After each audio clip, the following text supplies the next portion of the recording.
변증법적 그 원리 두 번째입니다. 두 번째. 우리 지난번에 한 거는 양질 전하의 법칙을 했죠. 그래서 양질 전하의 법칙의 세 가지의 물질 상태가 온도와 압력에 따라서 고체, 액체, 기체로 변하는 것. 이걸 바꿔요. 물질의 상태 변화. 물질의 상태 변화는 분자, 물질의 최소단위, 물질의 성질을 유지하는 최소단위 분자죠. 분자 상태에서 변하고, 이제 두 번째 질적 변화는 분자가 원자로 나눠지는 거죠. 물 분자 하나가 수소 두 개와 산소 하나로 나누어지는 것. 이거는 이제 전기분해. 첫 번째 양질 전하 법칙에서 외부적인 거는 응직력과 분산력이고, 그죠? 두 번째는 이제 이 전기분해, 전기분해를 통해서 분자가 원자로 나눠져서 성질 변하고, 세 번째는 원자가 원자 핵과 전자로 나눠지는 거죠. 그래서 핵분열이죠, 핵분열. 그죠? 이와 같이 어떤 물질이 질적 변화하는 것은 한 가지만 있는 게 아니라 계속해서 질적 변화가 꾸준하게 일어나고 향후에 과학이 발전하면은 또 다른 그죠? 질적 변화를 할 수 있습니다. 이미 원자핵의 쪼개지죠. 원자핵은 뭘로 쪼개지냐면요. 원자핵은 양성자와 중성자 이런 걸로 현재 과학기술에 의해서 쪼개질 수가 있습니다. 핵분열에 있어서는 원자핵을 돌고 있는 전자를 떼어내려면 엄청난 힘이 필요하다 그랬죠. 그래서 이것이 붕괴되면서 바로 이제 원자력, 핵폭발이 일어난다고 했습니다. 그리고 산소 하나와 산소 두 개는 전혀 다른 물질. 산소 두 개는 오존이죠. 그래서 양이 차이가 나면 어느 시점에서 질적으로 다른 성질이 되는 것. 이런 양질 전하의 법칙을 쭉 봤고요. 그 다음에 곡선과 직선 운동에서 변곡점을 가지고 변곡점. 변곡점은 꼭지점. 꼭지점에서는 증가하다가 감소하죠. 이렇게 운동의 성질이 변화하는 것. 이렇게 됩니다. 그래서 생명체나 집단에도 양질 전하의 법칙. 그래서 어떤 집단의 성격이 변하게 만드는 양적 변화의 조건을 우리가 안다면은 어떤 사회 구성체의 변화의 조건을 우리가 알아낼 수가 있다 그랬죠. 그래서 생명체나 사회 집단이 변화하는 양적 변화, 그죠? 양적 변화. 생명체나 사회 집단, 사회 구성체의 질적인 성격을 가져오는 양적 변화. 질적 변화의 원동력이 무엇이냐는 거죠. 그래서 생명체의 경우는 이제 정신적 힘, 육체적 힘, 그 다음에 외부 조건을 활용할 수 있는 사회적 결합력인데, 인간 같은 고등생명일수록 단순한 육체적 힘보다는 정신적 힘이나 사회적 결합력이 뛰어나다고 봤고요. 사회 구성체도 마찬가지죠. 인적, 물적 결합력. 인적은 어떤 사람의 정신적인 힘, 이런 거고, 물질적 힘은 인구수라든가 경제력이고, 결합력은 사람을 단결시키는 제도라든지 사회제도라고 볼 수가 있겠습니다. 마르크스주의는 아무래도 이제 경제를 중심으로 하니까 물적 힘, 특히 경제 조건을 상대적으로 강조를 하고, 주체 철학은 이제 인적 힘, 특히 사상적 단결을 강조하는데, 그 이유는 주체 사상은 이제 북에서 발생한 건데, 북은 물적인 조건이 어렵죠. 그래서 빨치산 정신을 강요하는 겁니다. 객관적인 조건이 어렵기 때문에 그거를 극복할 수 있는 사상적 힘을 주장하기 때문에. 그래서 주체사상은 이제 그 사상적 힘을 주장을 한 거고요. 사회 구성체에서 양체에서는 양은 생산량을 늘리는 거니까 생산력, 과학기술, 그 다음에 질은 생산관계, 특히 소유관계라고 그랬죠. 그래서 생산력의 변화됨에 따라 생산력이 너무 낮을 때는 노예도 필요 없다 그랬죠. 이제 노예가 자기 먹을 것을 생산할 만큼 생산이 높아지면 노예제가 되고, 근데 복잡한 노동이 되면 노예보다는 생각하는 자율권을 줘야지 복잡한 노동을 하겠죠. 그래서 농노가 되는 거고, 그 다음에 생산력이 높아져서 공업이 발전하면, 그렇죠? 공업이 발전하면 공장 중심으로 돌아가는 거죠. 그렇게 될 경우에는 농노들이 이제 노동자가 되는 거죠. 도시로 와서. 그리고 자본주의는 생산력이 발전하면서 공업은 최초는 농가가 부업을 하죠. 농공경업, 이게 간해수공업, 어느 한 업종만 하죠. 이 간해수공업이 노동자를 한두 명, 가족으로 이루는데 그 중에 한두 명을 노동자를 고용하는데 나중에는 이제 매니팩처, 단순한 기계를 도입한 매니팩처가 되면은 노동자를 여러 명, 수십 명 정도 고용하게 되고 산업혁명으로 이제 기계제 공장이 되면 노동자를 수백 명으로 고용하게 되는 이것과 같이 생산력, 즉 과학기술, 특히 산업혁명이죠. 이런 게 발전할수록 소유관계와 생산관계가 달라지죠. 소유관계는 농공경업, 간해수공업은 가족 소유죠. 가족 소유. 그러다가 이제 그 조그만 공장, 그죠? 조그만 공장, 개인 공장, 그 다음에 오늘날 자본주의에서는 개인 공장이 아니라 법인, 주식회사, 이런 식으로 소유관계가 변화가 된다는 겁니다. 그 다음에 물질이 보통은 고체, 액체, 기체로 변하는데 액체 상태를 빼고 갑자기 고체가 기체로 바뀌는 게 있다 그랬죠? 드라이 아이스, 그 다음에 나프탈렌, 이런 성질이 있고, 반대로 기체가 고체로 바뀌는 거 있다 그랬죠? 우리 생활 속에서는 뭐가 있습니까? 냉동실에 수증기가 얼음이 되는 경우, 그 다음에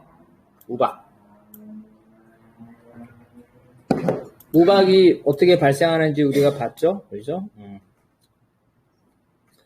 온도가 영하 55도 내외의 상공까지, 그죠? 그 상공까지 바람이 수증기를 몰고 가서 오르락 내리락 하면은 그 기체가 너무 춥기 때문에 기체가 바로 우박, 고체가 된다고 그랬습니다. 이걸 승하작용이라고 합니다.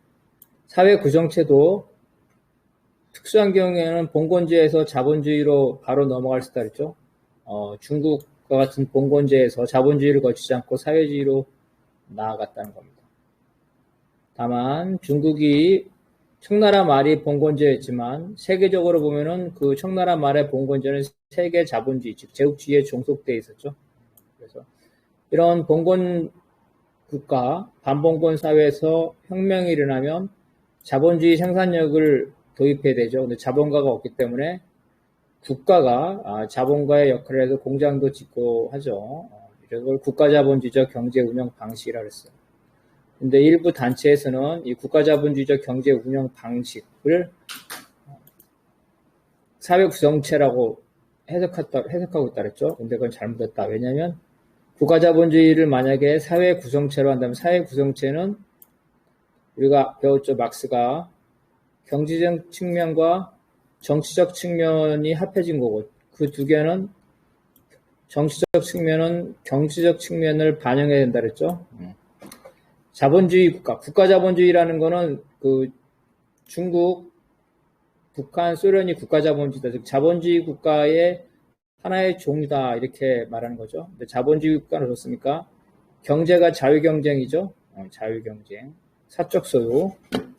자본주의의 정치제는 어떻습니까? 자유경쟁이죠. 복수정당, 그죠? 정당들이 다당제에서 선거를 통해서 여러 정당들이 정권 교체를 해가면서 자유경쟁이 됩니까? 엘리트들, 그죠?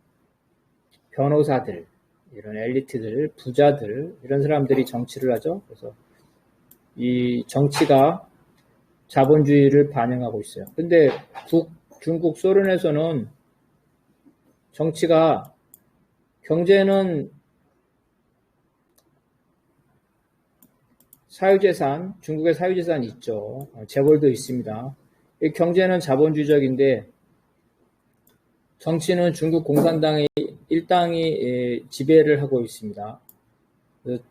정치와 경제가 단절되어 있어요. 이 정치가 경제를 반영하고 있지 않아요. 그러한 사회 구성체는 막스와 레닌의 개념에 때문에 성립할 수가 없습니다. 정치는 경제를 반영해야 돼요. 그런데 북과 중국, 소련은 정치, 즉 공산당 지배체제가 그 사람들이 이 국가자본주의라고 말하는, 그죠? 국가자본주의라고 말하는 자본주의를 반영하고 있지 않죠. 그래서 예를 들어서 중국이라면은 경제는 자본주의적 측면이 강하고 정치는 사회적 측면이 강하다 그랬죠. 사람에 따라 이걸 자본주의다, 사회주의다 이렇게 말할 수는 있겠지만 그건 이제 관점의 차이지. 중국이 자본주의다 이렇게 말하기는 바로 정치체제 문제 때문에 어렵다 그랬어요. 중국 공산당에 그걸 자기네들 합리화시켰다 그랬죠. 어떻게 합리화시켰어? 우리 중국식 사회주의의 경제는 과거에 국가가 소유하는 집단적 소유, 그게 아니라 중국의 사회주의 경제는 사회주의 시장 경제로서 집단 소유뿐만 아니라 개인 소유와 기업 소유도 인정한다. 그래서 우리는 새로운 사회주의의 경제 개념이다. 그래서 새로운 사회주의 경제 개념에 대응하는 상부 구조를 가지고 있다. 그래서 우리는 사회주의다. 이렇게 중국 공산당이 스스로 합리화를 한다 그랬어요. 이건 어떤 시각의 차이입니다. 자, 오늘은 대립물의 통일과 투쟁의 법칙입니다. 자, 요거는 우리 함계남 동지가 한번 읽어봅시다. 1과 2, 파란색과 초록색과 같은 차이는 다른 것들이고 이러한 차이 중 1과 플러스 1과 마이너스 1, 흑백과 같이 대척점에 있는 것들이 대립치 보수입니다. 또한 유무, 바깥과 속, 위, 아래, 좌와 비좌와 왼쪽과 오른쪽과 같이 실제로 두 개가 아니라 하나의 산업이나 속성에서 성립하는 대립은 자연과 사회에서 실제로 존재해야 하는 모순이 아니다. 자, 그렇죠. 여기까지. 그렇죠. 그렇죠. 여기 끝에 마지막 문제 하나 더 읽어주세요. 이러한 논리적이거나 관념적인 모순은 사물 변화의 원동력이 될 수 없다. 네. 우리는 항상 개념이 중요해요. 철학에서는 개념이 중요합니다. 누구랑 말다툼을 할 때 서로 의견이 안 맞으면요, 당신이 사용하는 그 개념이 무엇이냐고 물어봐야 돼요. 예를 들어서 그리스 공산당이나 우리 일부 정치단체는 미국이 제국주의인 건 너무 맞는데 한국도 제국주의라고 주장하는 단체가 있어요. 그래서 노동자연대 같은 데는 한국이 아류제국주의다 이렇게 말하고, 그리스 공산당은 한국이 제국주의다 이렇게 말해요. 그러면은 그 사람들이 말하는 제국주의가 무슨 뜻이냐, 이 개념부터 물어봐야 돼. 서로 개념이 다르면 자기 관점에서 다 맞는 말이에요. 제국주의를 경제 착취만 얘기한다면 한국도 제국주의죠. 한국 경제, 삼성, 현대, 다른 나라 가가지고 베트남 이런 데 가지고 경제적으로 착취하고 있죠. 그래서 제국주의를 경제적인 관점만 보면 한국도 제국주의 맞습니다. 근데 막스나 레닌이 말한 건 경제적 뿐만 아니라 정치적이죠. 정치적 지배까지 있어야지 제국주의요. 삼성이 한국이 베트남을 정치적으로 지배하지 않죠. 삼성이 베트남에서 엄청난 수익을 내고 베트남 노동자를 착취하는 건 맞지만 정치적으로 지배하는 건 없어요. 그래서 막스와 레닌의 제국주의 개념에 따르면 한국은 제국주의가 아닙니다. 이와 같이 개념이 우리는 되게 중요해요. 자, 첫 번째 개념은 차이와 대립을 구분하는 거예요. 자, 파란색과 초록색은 다르죠? 근데 이게 대립합니까? 1과 2는 다르죠? 이게 대립. 그래서 다르다 그래가지고 항상 대립하는 건 아니에요. 자기하고 성격이 다르다가 야, 쟤는 나랑 성격이 달라. 그러니까 쟤하고 나하고는 같이 못 있어. 아니라는 거죠. 차이의 차이. 차이 중에서 서로 대척점에 있는 것. 이것이 이제 대립이죠. 예를 들어서 서로 반대쪽에 있는 거, 플러스 1과 마이너스 1 대척점이죠. 흑백. 이렇게 대척점이라는 거. 이런 것들은 이제 서로 반대편에 있는 것입니다. 그래서 이거는 차이와 대립을 구분하는 거고, 두 번째는 머릿속에서 대립하는 게 있어요. 실제적으로 두 개의 사물이 대립하는 게 아니라 하나만 가지고 앞과 뒤를 생각하는 거예요. 자, 유와 무가 대립한다 그럴 때, 유와 무가 대립한다 그럴 때 존재하는 거는 유, 무가 두 개 존재하는 거예요? 유만 존재하는 거예요?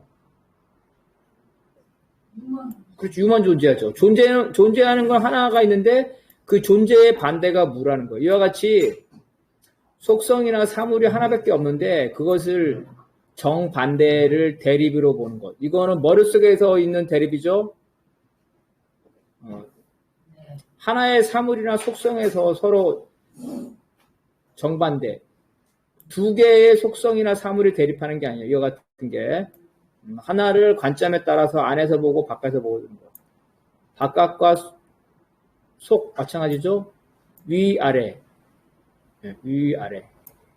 다 상대적인 거죠. 좌와 비좌, 왼쪽과 오른쪽. 이거는 실제 두 개가 있는 것이 아니라 하나의 사물이나 속성을 놓고 왼쪽이다 오른쪽이다 나 한 명이죠. 나 하나의 왼쪽 오른쪽이.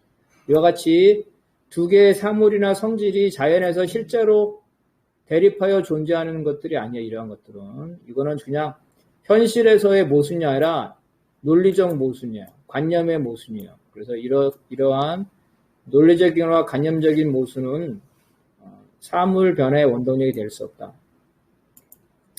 차이와 대립은 쉽지만 논리적 모순과 현실의 모순 구별하는 건 어려워요. 핵심은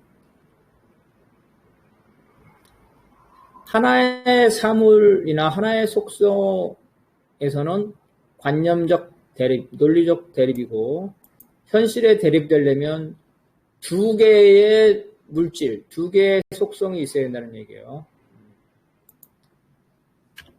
자, 이것도 한번 읽어봅시다.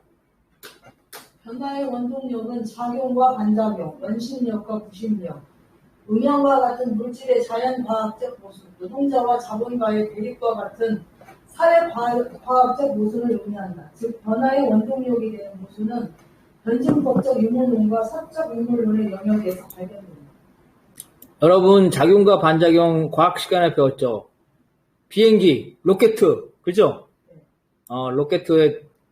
로켓에서 저기 엉덩이에서 그냥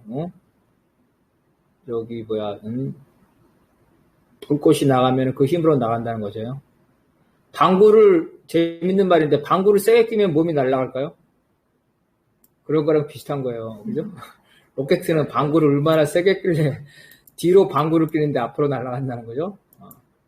그 다음에 원심력과 구심력. 멀리 있다는 뜻이죠. 원거리. 멀리 떨어져 나가려는 거예요. 바깥으로 멀리 나가려는. 구심력은 어때요? 안으로 파고드는 거죠. 원심력과 구심력. 이게 말이에요. 어떤 원이 그죠? 뺑뺑뺑 도는 것. 회오리가 있겠네. 회오리. 그죠? 회오리 바람 보면 회오리에 그 차 보면은 거기에 차가 뱅뱅뱅뱅뱅뱅뱅뱅 돌잖아요. 그죠? 바깥으로 뛰쳐나가지도 않고 안으로 가지도 않고 뱅뱅뱅뱅 돌. 이게 원심력과 구심력. 음양 플러스 마이너스 이런 거죠. 자연과학적 모순.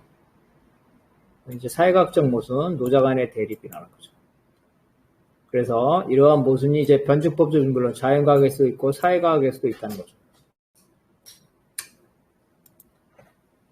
자, 요거 한번 읽어봅시다. 모든 사물과 운동에는 서로 대립하면서 통일되는 모습, 즉 양측면이 있다. 물체는 음양의 자성을 지닌다. 나아가려는 작용과 멈추려는 반작용, 즉 마찰을 지닌다. 모든 사물 혹은 개념은 자신과 대립하거나 통일되는 외부의 사물을 지닌다.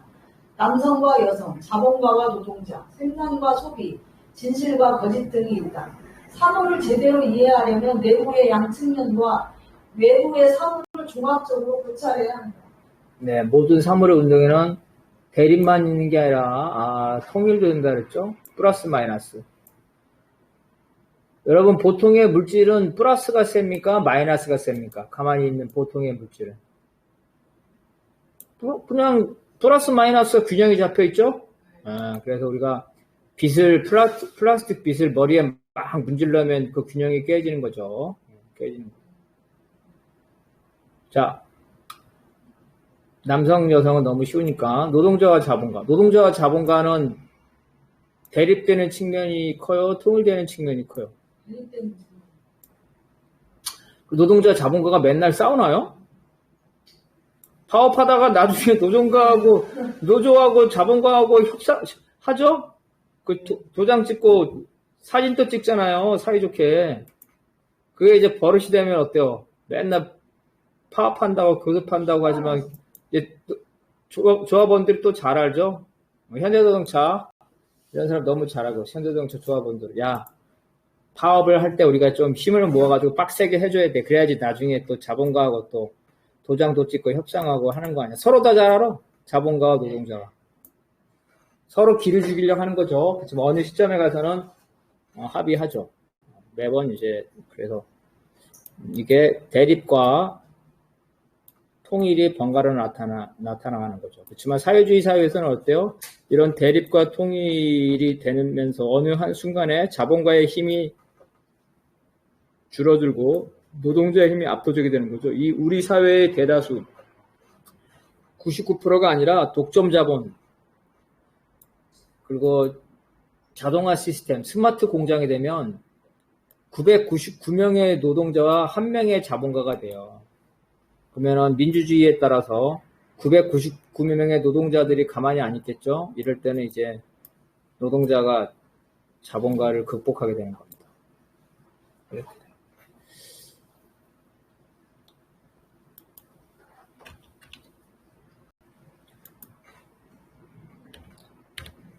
그래서 또 우리가 어떤 사물을 잘 이해하려면 내부의 측면, 그죠? 내부에 서로 모순되는 측면과 외부의 조건 다 있어야 돼. 이게 맞아 떨어져야 된다 그랬죠. 아까 자 고체, 액체, 기체로 변하는 내부의 양적 변화는 응직력과 분산력이라고 했어요. 그런 응직력과 분산력에 영향을 미치는 외부 조건은 온도와 압력이라고 그랬습니다. 그래서 이것들을 이게 갖춰져야지만 사물이 변화되기 때문에 그러한 들을 종합적으로 고찰을 해야 됩니다. 자, 여기를 한번 읽어봅시다. 어떤 물질들이나 속성들이 대립하여 추세마다 통일돼 조화 상태가 됐을 때 그 물질들이나 속성들은 과거의 물질들이나 속성들이 아니다. 또한 조화 상태는 일시적인 것이며 물질이나 속성은 다시 변화하면서 대립과 투쟁의 상태로 전환된다. 이때 대립물의 조화와 균형은 일시적인 것이고 대립과 투쟁이 일반적인 운동 과정이다. 네. 제가 대학교 다닐 때 우리 술을 좋아하는 친구가 있었는데 MT나 수련회 가면은 이제 주변에 산도 가요, 산. 아마 직장에서도 그런 경우가 많을 것 같아요. 수련회 가면 회의만 하고 그런 게 아니라 산도 갈 텐데 그 친구는 하는 말이 뭐냐면 산에 가면 어차피 내려올 건데 산에를 뭐 하려고 가냐 그러더라고요. 산에 아예 안 갔다 온 사람과 산에 올라갔다가 내려온 사람 어차피 저녁 때는 똑같이 산 밑에 있지만 그 내용은 다른 거죠. 어떤 물질이 대립됐다가 조화됐다가 다시 대립되는 정반합 해겔의 정반합이죠. 정반합 이렇게 되는 겁니다. 그래서 어떤 물질이 서로 정이 조화되겠죠? 조화된 상태에다가 그 안에 대립이 됐다가, 그죠? 새로운 통일이 되면서, 새로운 조화가 생기게 되는 거죠. 이렇게 되는 거죠. 이럴 때 이 조화와 이 조화는 다르다는 거예요. 이걸 조화 1이라고 볼 수가 있고, 이거를 조화 2라고 볼 수 있게 물질이 발전한다는 겁니다. 볼까요? 우리가 배웠던 걸로 고체. 고체 상태에서는 응집력과 분산력에서 고체 상태에서는 응집력과 분산력 상대적으로 응집력이 더 세겠죠? 응집력이 강하다. 그런데 자 여기서 온도가 높아지죠? 온도가 높아지면 응집력과 분산력이 서로 싸우죠. 응집력과 분산력이 서로 싸워.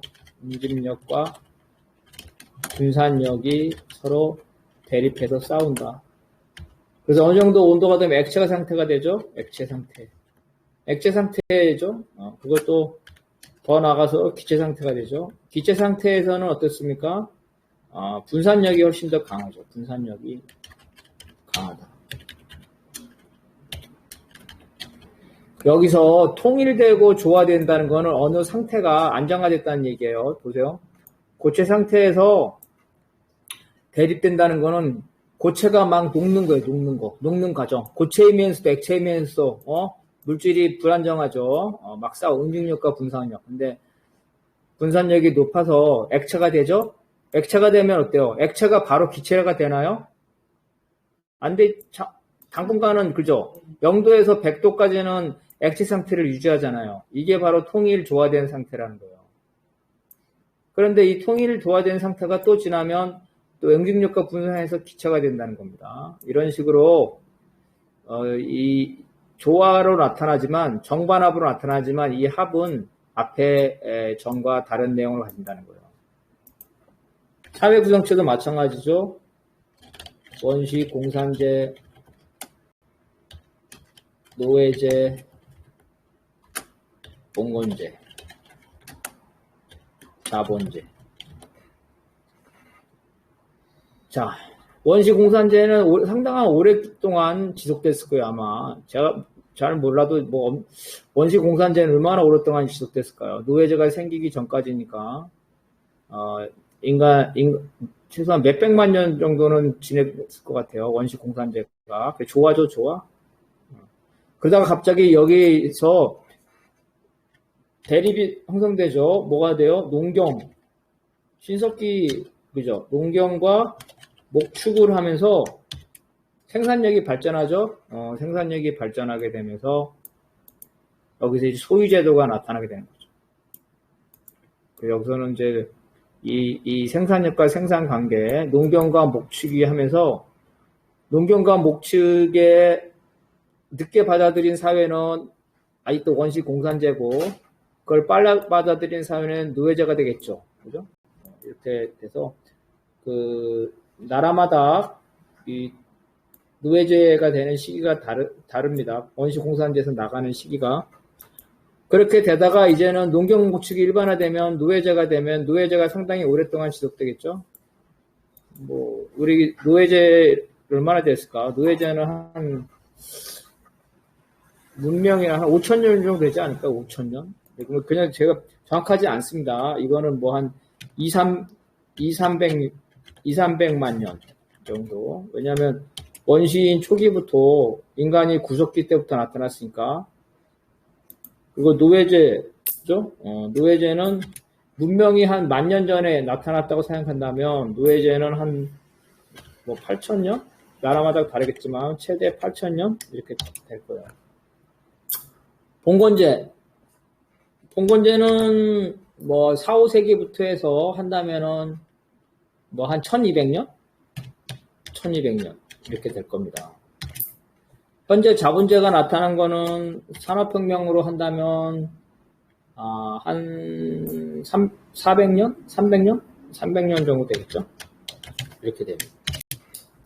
이렇게 어느 사회가 노예가 다른 사회로 넘어갈 때 과도기죠. 이 과도기 때는 바로 대립이죠. 대립. 원시공산제에서 노예제로 넘어갈 때 대립하는 거죠. 무소유 사회와 소유 사회. 그죠? 대립하는 거. 대립. 그러다가 노예제가 되면은 통일 조화가 되죠. 8,000년 동안 예를 들어서. 또 노예제에서 봉건제로 넘어갈 또 대립하죠. 말 잘 듣는 노예는 농노가 돼서 결혼도 하고 자식도 낳고 말 안 듣는 노예는 계속 매맞으면서 처맞으면서 죽는 거죠. 같은 시기에. 노예제. 자본제도 마찬가지죠. 여기서 재밌는 건 어때요? 봐봐요. 사회 구성체가 변하는데 원시 공산제는 2,300만 년, 노예제는 8,000년, 봉건제는 1,200년, 자본제는 300년. 이거 봤을 때 역사 발전을 볼 때 어때요?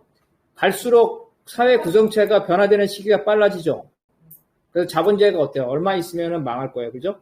막스가 이걸 말했다는 거야. 이게 중요한 거예요. 막스 말은 뭐냐면, 야, 역사가 이렇게 변해왔어. 원시공산제, 노예제, 봉건제, 이제 자본제야. 이렇게 변해왔는데, 어느 한 사회 구성체도 영원한 게 없어. 자본제도 역시 영원하지 않아. 자본제도 바뀔 거야. 이렇게. 여기서 보게 되면은 자본제 300년인데, 몇 년 만에 사회주의가 나타났어요? 자본주의 1917년이니까, 자본주의 한 200년? 200년 만에 사회주의가 나타났습니다. 간단히 말하면 자본주의는 노예제나 봉건제보다도 더 생명력이 짧다는 거예요.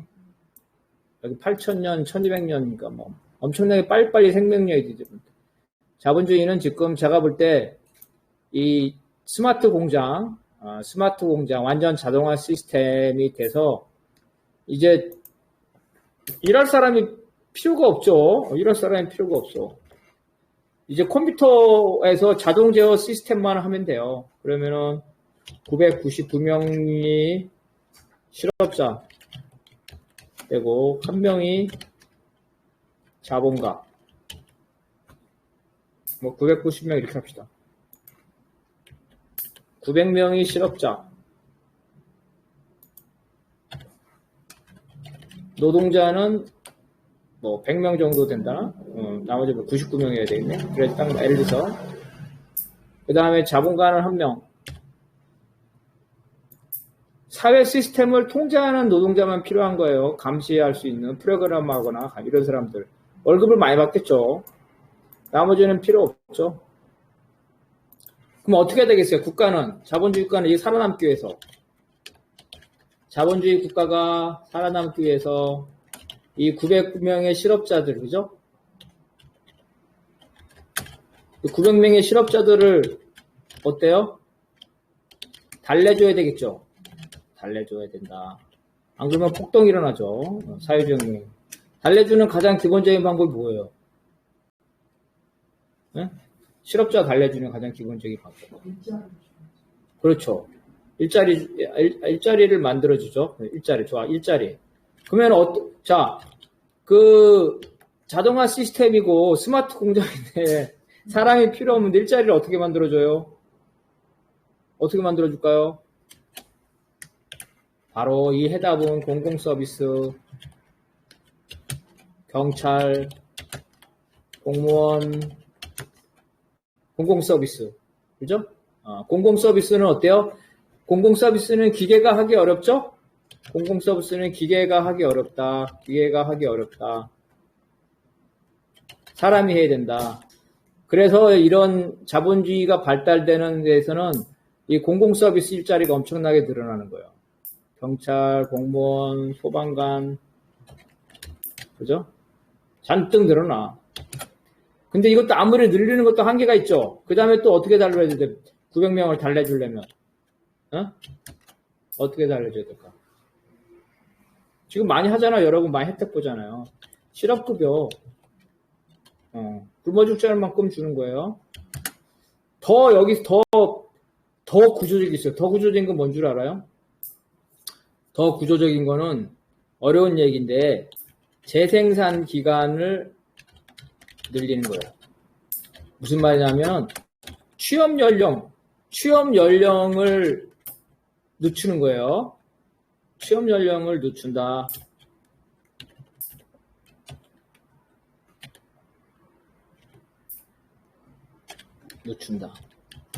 무슨 말이냐면 교육기간을 높이는 거예요. 교육기간을 늘린다. 옛날에는 어때요? 자본주의 맨 처음에는 초등학교도 없었어요. 교육 같은 거 필요 없었어. 근데 기계가 도입하니까 어때? 글을 읽어야 되죠. 문맹은 기계 조작을 못해. 기계 조작을 못한다. 설명서를 못하니까. 설명서를 읽어야 돼, 설명서. 그 다음에 지시를 받아야 되겠죠. 자본가의 지시를 이행을 못해. 그래서 이런 최소한 교육이 필요한가요? 그래서 이런 교육을 뭐라 그래요? 자본가가 시키는 대로 최소한의 하인이 되더라도 뭘 알아야지 하인을 시키죠? 그래서 뭐 어때요? 자본가의 노예로서 일할 수 있는 자격 교육. 이걸 뭐라고 했을까요? 이런 말을 국민교육이라고 했어요. 국민학교. 독일에서 나온 말이에요. 실제로 맞아요. 이 국민교육이 맞는가? 뭐냐면 국민으로서의 최소한의 도리를 해야 된다. 뭐예요? 국민의 도리는 일단은 공장 가서 자본가가 시키는 대로 일해야 되죠. 그래서 기계 설명서도 알아요. 자본가의 지시를 이해해야 돼. 두 번째는 뭐예요? 국민으로서 국가 이데올로기를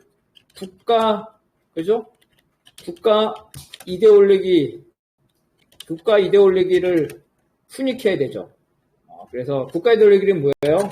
가난한 사람은 게을러서, 부자가 된 사람은 열심히 일했기 때문에 너 그렇게 게을러서 공부 못하면 너 저 사람처럼 너 지게꾼 된다, 나무꾼 된다. 이렇게 국가 이데올로기를 하는 거죠. 이게 국민교육이에요. 그래서 옛날에는 국민학교만 나와도 별 사회가 문제가 없었어요. 그죠?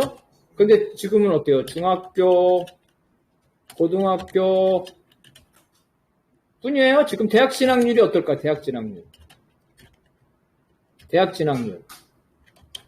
응? 대학 진학률. 제가 84학번인데 대학을 들어갈 때 대학 진학률이 20%도 안 됐던 것 같아요. 뭐 10몇 % 이렇게 됐을 것 같은데 지금은 대학 진학률은 아마 7, 80% 될걸요? 고등학생의 대학 진학률이 7, 80%. 아무리 안 되죠. 확인은 못했지만. 여러분 이런 말 하면 죄송한데 대학은 사실 학문하는 곳인데 대학 나와서 자기 전공 써먹는 사람 몇 %가 돼요? 함계남 동지 대학 나와서 전공 써먹었어요? 예? 전 대학 안 나왔는데요. 대학은 다녔겠지.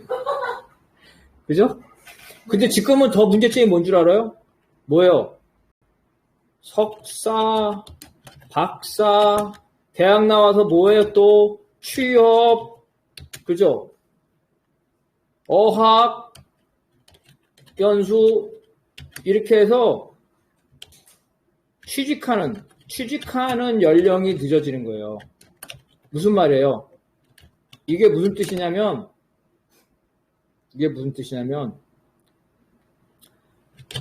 불필요한 교육 수요를 만들어낸다는 거예요. 원래 실업자가 돼야 되는데 여러분 대학원생은 실업자가 아니에요. 대학원생. 그렇죠. 원래는 다 실업자가 돼야 되는 거예요. 지금 대학생도 반은 다 실업자가 돼야 되는 거고, 대학원생도 반 이상이 다 원래 다 실업자가 되는 거예요. 무슨 말이냐면, 불필요한 교육을 만드는 거. 불필요한 교육 수요. 그리고 요즘 대학 졸업하고 몇 년 동안 취업 공부하는 거 너무나 당연하게 받아들이죠.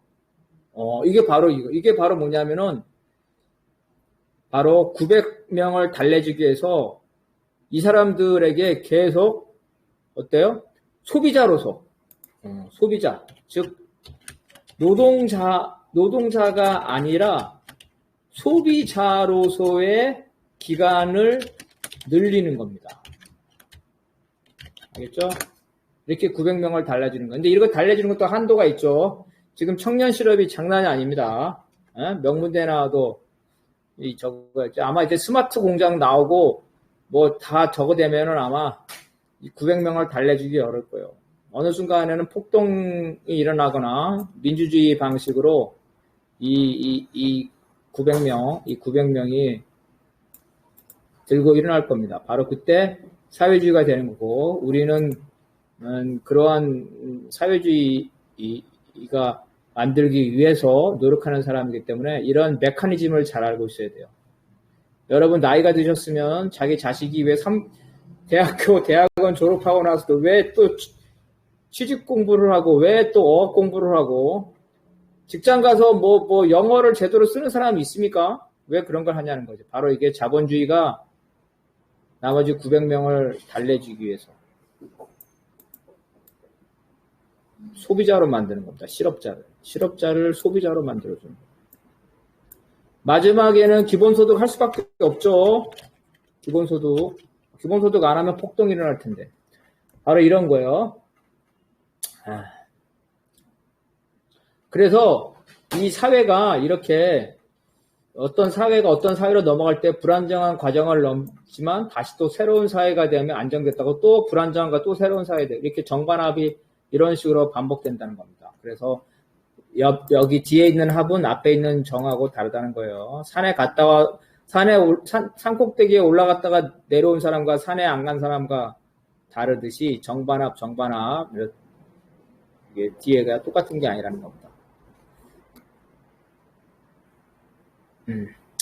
그러면 여기서도 보지만 자 일반적으로 어떠했대요? 이런 과도기가 짧죠.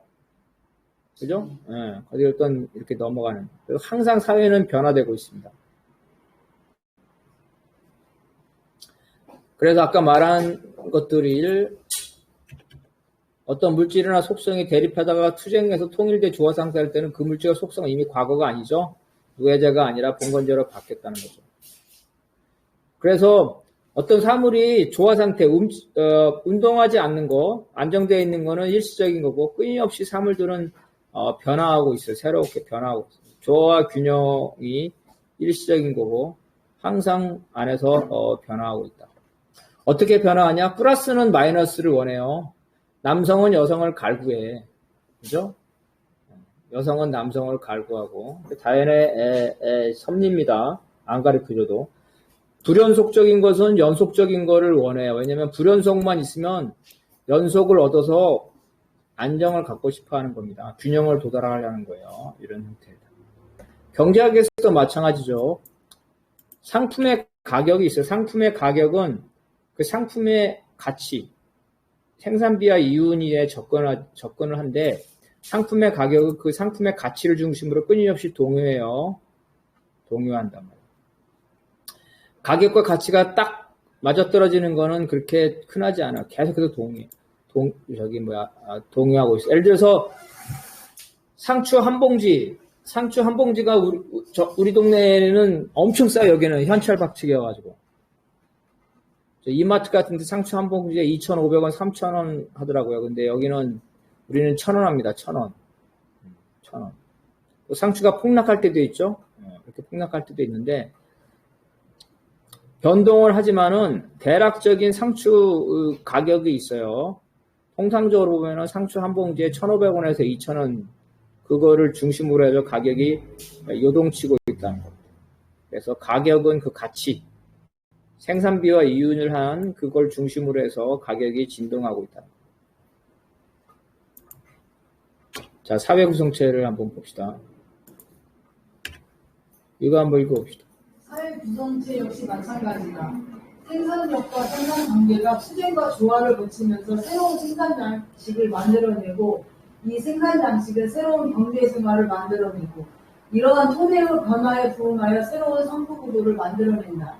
이렇게 탄생한 사회 구성체는 일시적으로 안정되고 발전하지만 곧 다시 새로운 생산력과 새로운 생산 관계가 대립되면서 사회의 성격이 변화되는 것이다. 네, 아까 우리 다 봤죠? 하나만 봅시다. 자, 봉건제에서 자본제로 바뀌죠. 자본제에서는 자본가가 왕이죠? 자본가가 장땡이야. 그러니까 어때요? 자본가들이 노동자하고 힘을 합해서 봉건 귀족과 왕을 무너뜨리죠. 무너뜨리면서 경제적으로 자본가가 왕인데, 다시 말해서 경제적으로 먼저 자본가가 지배계급이 되고, 거기에 맞춰서 정치도 자본가가 지배계급이 되죠. 그죠? 대통령 나가려면 기탁금이 얼마예요? 에? 5억 아닌가? 5억? 그죠? 5억. 미국은 대통령 나가서 돈 쓰는 돈이 몇천억 쓴대, 몇천억. 그래서 자본주의 사회의 정치제도는 자본가가 이길 수밖에 없는 기울어진 운동장이에요. 자유롭게 투표하죠, 여러분. 노동자들 자유롭게 투표하죠. 노동자들한테 무슨 자본가에게 투표하라고 누가 협박하거나 돈 주지 않죠. 노동자들이 알아서 자본가 엘리트들에게 투표를 하고 있습니다. 왜? 구조 자체가 그렇기 때문에. 일단 노동자가 후보가 되기 힘들어요. 대통령은 말할 것도 없고, 5억 내고 대통령 후보 나갈 노동자는 없고. 3억이야? 받겠어? 그 다음에 기초의원도 200만 원이에요. 근데 200만 원 본인이 문제가 아니라 200만 원 마련할 수 있는데, 그거 출마해가지고, 직장도 안 나가고 선거운동해야 되는데, 함께남 동지 기초의원 나간다면 직장에서 뭐 월급 줘요? 안 주죠? 그거 할 수 있는 노동자가 없어. 대통령은커녕 기초의원도 할 수 없어. 대부분의 99%의 노동자들은 기초의원도 못 한단 말이에요. 여기서 좀 다른 얘기인데, 여러분 왜 공무원과 교사가 정치활동의 자유가 있습니까? 없습니까? 네?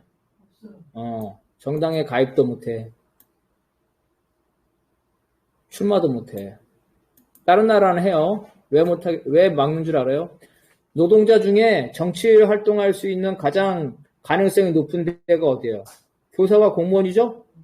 공무원은 왜 정치할 가능성이 높아요? 공무원은 하는 일이 국가를 상대로 하는 거니까 업무가 국가 통치와 행정에 관련되어 있어요. 첫 번째. 두 번째는 공무원이 자기의 노동 조건을 향상시키려면 어때요? 국가 권력과 단체 협상을 맺어야 되죠? 그러니까 이 공무원이 하다못해 기초원만 대봐봐요. 그러면 이 공무원의 단체 협상, 교섭력이 엄청나게 도움이 됩니다. 그래서 공무원들은 이 국회의원이나 하다못해 시의원만 되더라도 자기 공무원의 단체 협상에 영향을 많이 미칠 수가 있습니다.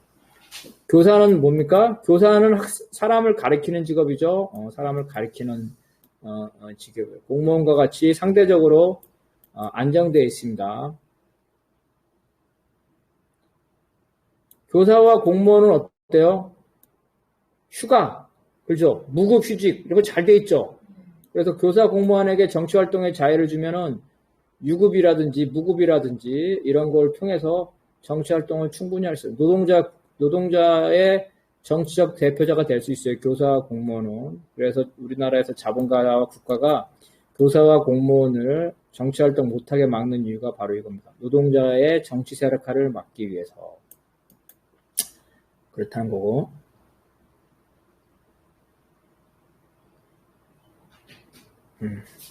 그래서 이제 사회 구성체가 아까 말했죠. 뭐냐면은 이 경제가 자유 경쟁이죠. 그러면은 정치도 자유 경쟁이지만 당연히 자유 경쟁하면 힘이 센 놈이 유리하죠. 정치에서 자유 경쟁하면 누가 유리해요? 많이 배운 사람, 돈 많은 사람, 변호사들, 그죠? 변호사가 얼마나, 옛날에 박정희 전두환 때는 군인들이 국회의원 많이 됐어요. 지금은 미국이나 한국이나 이 변호사들, 판사들, 검사들, 그죠? 판검사들과 돈 많은 놈들, 사업가들이 다 정치를 장악하고 있습니다. 이 경제에 반영해서 정치가 그렇게 간다는 거예요. 중국이나 북한이나 중국만 봅시다. 중국의 중국 재벌들이 중국 정치를 장악하고 있어요? 아니죠? 그래서 중국을 정치적인 관점에서 보더라도 자본주의라고 보기 힘들죠. 자본주의라면 자본가가 왕해야 되는데 자본가가 정치를 지배해야 되는데 중국이 자본가가 정치를 지배하고 있습니까? 아닙니다. 그래서 중국이 자본주의라고 너무 큰 소리치게 외치는 사람한테는 좀 그런 걸 한번 물어보면 돼요. 뭐라고 답변할지는 모르겠지만 어쨌든 이와 같이 사회 구성체도 정반합 형태로 계속해서 바뀌고 있다는 겁니다. 자, 그 다음에 이것도 한번 읽어봅시다. 어떤 사물이 발전하는 원동력은 외부의 대립이 아니라 내부의 대립, 즉 내부 모순이다. 고체, 액체, 기체 등 물질의 상태 변화는 응집력과 분산력이라는 내부 모순의 전개 과정이다. 온도가 물질의 상태 변화에 영향을 주듯이 외부 요인도 영향을 미치나 주요한 원동력은 아니다. 응집력과 분산력이 없다면 온도 변화가 있더라도 상태 변화가 없지만 응집력과 분산력이 있다면 온도 변화는 우연적으로 주어진다. 또한 온도 변화가 없더라도 압력에 의한 상태 변화가 나타나므로 온도 변화가 반드시 절대적인 것은 아니다. 자, 어떤 모순은 대립은 내부 대립과 외부 대립이 있다 그랬죠. 그러니까 원동력은 내부적인 측면과 외부적인 측면에서 사물, 고체, 액체로 변하는 데 있어서 내부적인 원동력, 내부적인 모순은 응집력과 분산력이라고 했어요. 외부적인 모순, 즉 외부적인 조건은 온도와 압력이라고 했습니다. 그러면 이제 외부적인 거, 온도, 압력이 중요하냐, 아니면 응집력, 분산력이 중요하냐. 결론은 뭐 다 필요하죠. 다 필요해. 그죠? 불이 나려면 뭐가 있어야 돼요? 산불이 나려면? 산에서 불이 나려면 첫 번째 불이 있어야 되죠. 뜨거운 불이 있어야 돼, 불. 그 다음에 불에 탈 수 있는 게 있어야 되죠. 목재. 그 다음에 산소가 있어야 되죠. 그래서 산소, 그 다음에 재료, 그 다음에 불, 그 다음에 그 불을 붙이는 행위가 있어야 되겠죠. 그 중에 뭐 다 필요하죠. 하나라도 빠지면은 불이 안 나. 다 필요하단 말이에요. 근데 그 중에서 뭐가 제일 중요하냐, 이런 얘기예요.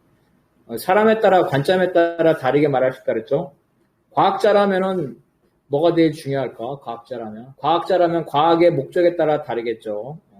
기상 상태를 연구하는 과학자라면 뭐 번개 이런 거죠. 그다음에 그 고온에 의한 자연 발화 이런 게 중요할 것 같고, 소방관이어서 이 산불을 수사하는 사람이라면은 그 불을 누가 만들어요? 예를 들어서 뭐 자연 발생으로 된 건지 범죄가 아니라든지 아니면 누가 담뱃불을 던졌다든지 이런 식의 이제 원인 제공자가 중요하겠죠. 여기서는 내부의 응집력과 분산력, 그 다음에 외부의 온도와 압력 어떤 게 더 중요해? 다 필요한데 결론만 말하면 있다는 거예요. 응집력과 분산력이라는 내부 모순이 있다면은 온도나 압력인 거는 우연적인 거죠, 그죠? 그래서 어느 때가 되면 그죠? 이나 온도하고 압력은 어때요? 변하죠.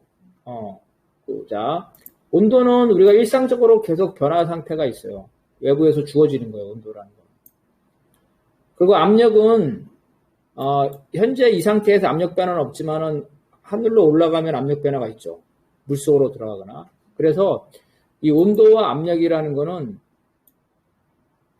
우연적으로 주어지는 거예요. 언젠가는 나타나 온도 변화가 기다리고 있으면. 그죠? 그래서 고정적인 거는 응집력과 분산력이고, 온도와 압력은 외부 조건에 따라서 기다리면, 지금 온도 변화가 없다더라도 기다리면 온도 변화가 갈 수가 있죠. 왜냐면 온도라는 거는 항상 변하는 거니까. 압력도 마찬가지고 올라가면. 그래서 내부 주체적 조건이 중요하다. 그래서 원동력이 중요하다는, 원동력은 이제 내부 모순이 중요하다는 겁니다. 어떤 사회가 발전하려면 기본적으로 그 사회의 내적 모순, 자본주의 사회다면 자본가와 노동자의 모순 대립이 중요하죠. 이게 격렬하게 대립하고 있을 때 외부 조건, 외부 조건이라면은 박근혜 탄핵이 나온다든지 아니면 격렬한 상태로 나타난다면 광주 민주화 운동이 나온다든지 이런 거죠. 더 심하게 말하면 또 전쟁이 일어난다든지 이런 상태 변화에 따라서 그런 상태 변화가 있을 때 주체 부분이 내부의 모순이 준비되어 있으면 언젠가는 그러한 외부 조건이 주어진다는 겁니다. 그래서 내부의 모순이 발전의 원동력. 사회 변화도 마찬가지예요. 정세가 우호적인 게 맞죠. 정세가 있어야죠. 정세가 없으면 안 됩니다.